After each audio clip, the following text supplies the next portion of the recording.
मोहतरम नाजरीन, अस्सलामु अलैकुम वरहमतुल्लाहि वबरकातुहू। एक कसाई का वाक़या है कि वो गोश्त काटता था और जानवर को ज़बह करके गोश्त काट के बेचता था। रोज़ाना का उसका मामूल था, घर से आता था और जाता था और उसके लिए एक कपड़ा अलग से रखा हुआ था। उसी कपड़े को वो पहन के जाता था, उसी कपड़े से वो पहन करके जानवर को ज़बह करता था और सारा दिन वही कपड़ा पहने रहता था और फिर घर पे आके वो कपड़ा चेंज करता था। ये रोजाना का मामूल था। एक दिन अचानक वो जब आ रहा था शाम में घर वापस, तो रास्ते में अंधेरा था और एक साहब चिल्लाता हुआ इसकी तरफ आया और इसको लपट करके पकड़ लिया। पकड़ा तो जब ये देखा तो उसके जिस्म से खून बह रहा था और उसके पीठ में चाकू भोंका हुआ था। किसी शख्स ने उसको चाकू भोंक दिया था तो उसको वो निकाला और खून बह रहा था। उतने में उसकी जो है दम टूट गई, उसकी सांस टूट गई और फिर जब लोग आए और देखे तो इसके हाथ पे उसकी मौत वाकई हो गई थी। तो लोगों ने जब देखा तो जाहिर सी बात है उसके बदन में भी खून लगा हुआ था और वो पूरी तरह से उसको पकड़े हुआ था। तो लोगों ने ये समझा कि जाहिर सी बात है इसके हाथ पर है, इसी ने इसका कत्ल किया है और लोगों ने इसके ऊपर ये इल्ज़ाम लगाया कि यही कत्ल किया है और उसको फिर जो है दूसरे दिन काजी साहब के पास ले गया। और जब काजी साहब के पास ये मामला गया तो काजी साहब गवाह को देखे, गवाह के बयान उनके सामने आए तो बिलाखिर काजी साहब ने यह फैसला किया कि इसको सजाए मौत दी जाएगी। ये सारा मामला तय हो गया कि इसको फला दिन मौत की सजा दी जाएगी। अब ये सब कुछ तय हो गया। जब इसको मौत के लिए फांसी देने के लिए इसको जब ले जाया जा रहा था तो वो अचानक से रोने लगा। तो जो इसको ले जा रहा था फांसी के लिए वो पूछने लगा इससे कि क्या हुआ, तुमको अपने किए पर शर्मिंदगी हो रही है और तुम डर से रो रहे हो।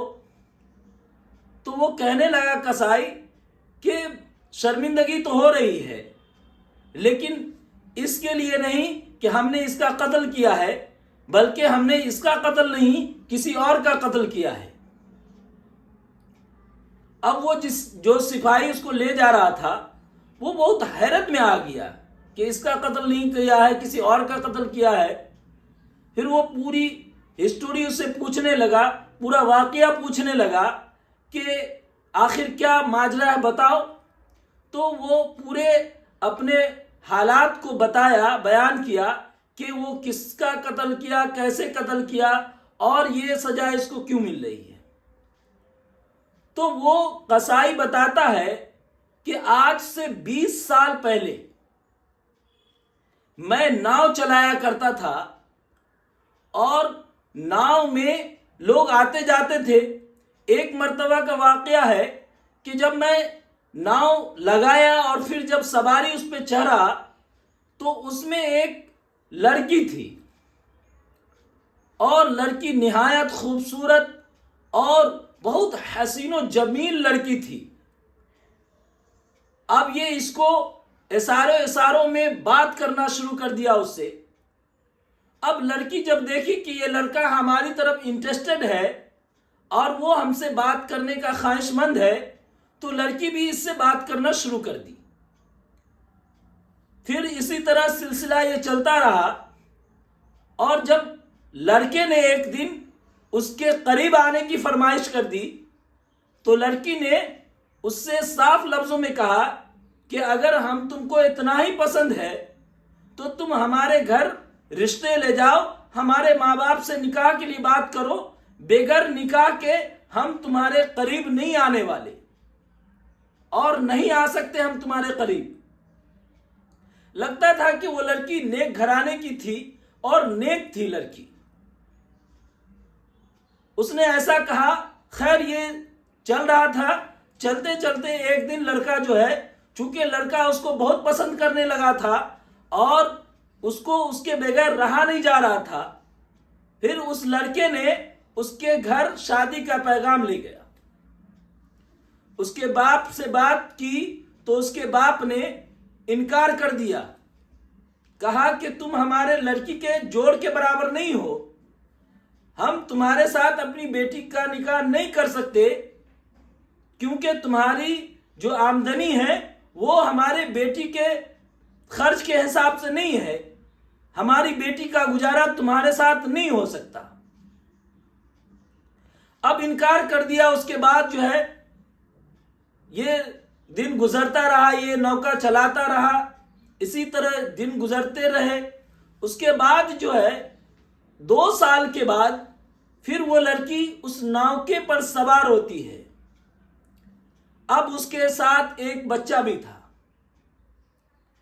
जब ये सवार होती है और जब नाव ये चलाने लगता है तो उसको गौर से देखता है और देखने के बाद ये पता चलता है कि वो तो वही लड़की है जिस पर मैं आशिक बना हुआ था, ये तो वो मेरी महबूबा है। उसको वो पहचान लिया और फिर उससे बात करना शुरू कर दी। अब लड़की आगे से कहती है कि देखो मैं अब तुमसे बात नहीं कर सकती। तो वो लड़का कहने लगा, क्यों? पहले तो तुम हमसे बात करती थी, उस वक्त तो कोई परेशानी नहीं थी। लड़की कहने लगी, देखो उस वक्त बात और थी, तुमने मेरी तरफ निकाह की गर्ज से देखा था और तुम निकाह के गर्ज से हमसे बात कर रहे थे, तो हम तुमसे बात कर रहे थे क्योंकि तुम्हारी नियत निकाह करने की थी, इसलिए हमने तुमसे बात की। अब हम किसी के निकाह में हैं और किसी की अमानत है, हम तुमसे बात नहीं कर सकते। अब वो बजिद हो गया बात करने पर और उसको धीरे धीरे गुस्सा आने लगा। और वो चूंकि वो माँ बेटा ही था, उसमें नौका पे सवार, उसके साथ उसका बेटा था और वो औरत थी, और दूसरी तरफ वो नाव खेपने वाला, वो उसको कहने लगा कि देखो यहाँ और कोई नहीं है, ये बच्चा तो छोटा सा है, 1 साल का बच्चा है, क्या होगा? कुछ नहीं होगा, तुम हमको अपने करीब आने दो। वो लड़की कही कि देखो ऐसा नहीं हो सकता, ये गलत है और हम किसी की अमानत है, हम धोखा नहीं दे सकते, तुम ऐसा नहीं कर सकते। वो नाव खेपने वाला वो शख्स बहुत ज्यादा बजिद हो गया और उसको ब्लैकमेलिंग करने पर उतर गया। उसके बच्चे को लेकर के पानी में डुबोना शुरू कर दिया और कहा, देखो अगर तुम हमारे करीब नहीं आई और तुम हमारी ख्वाहिश को नहीं पूरा की तो तुम्हारे बच्चे को हम डुबो देंगे। लेकिन वो औरत, अल्लाह ताला ने नेक सीरत बनाया था, अल्लाह ताला का डर था, अल्लाह का खौफ उसके दिलों में कूट कूट करके भरा हुआ था। वो अपने बच्चे को मर जाना पसंद कर रही थी, लेकिन वो इस बात के लिए राजी नहीं हुई। बिलाखिर वो बच्चे को डुबोता था, फिर निकालता था और फिर कहता था, देखो अगर तुम हमारी बात नहीं मानी, तुम मेरी बात नहीं मानी तो हम तुम्हारे बच्चे को डुबो देंगे। वो इस तरह से करते करते, बार बार करते करते बिलाखिर बच्चा की मौत हो जाती है, बच्चा मर जाता है। लेकिन उस औरत के किरदार पे कुर्बान जाइए कि वो औरत टस से मस नहीं होती है। फिर इस शख्स के दिमाग में बात आती है कि देखो ये तो मर गया है, अगर अब ये नहीं आती है मेरे पास, तो अगर मैं इसको जिंदा छोड़ दूं तो फिर ये हमारे पर केस करेगी, हमारी बदनामी हर हाल में है और फिर इसके रिजल्ट में हमें फांसी भी हो सकती है। फिर इसने उसके साथ जबरदस्ती की, लेकिन औरत फिर लात से मार करके उसको अलग की।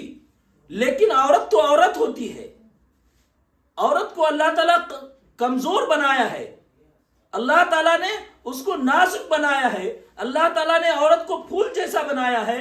फिर औरत किसी तरह अपने आप को बचाने की कोशिश की, लेकिन वो शख्स उसको जबरदस्ती पकड़ करके तालाब में फेंक दिया, नदी में फेंक दिया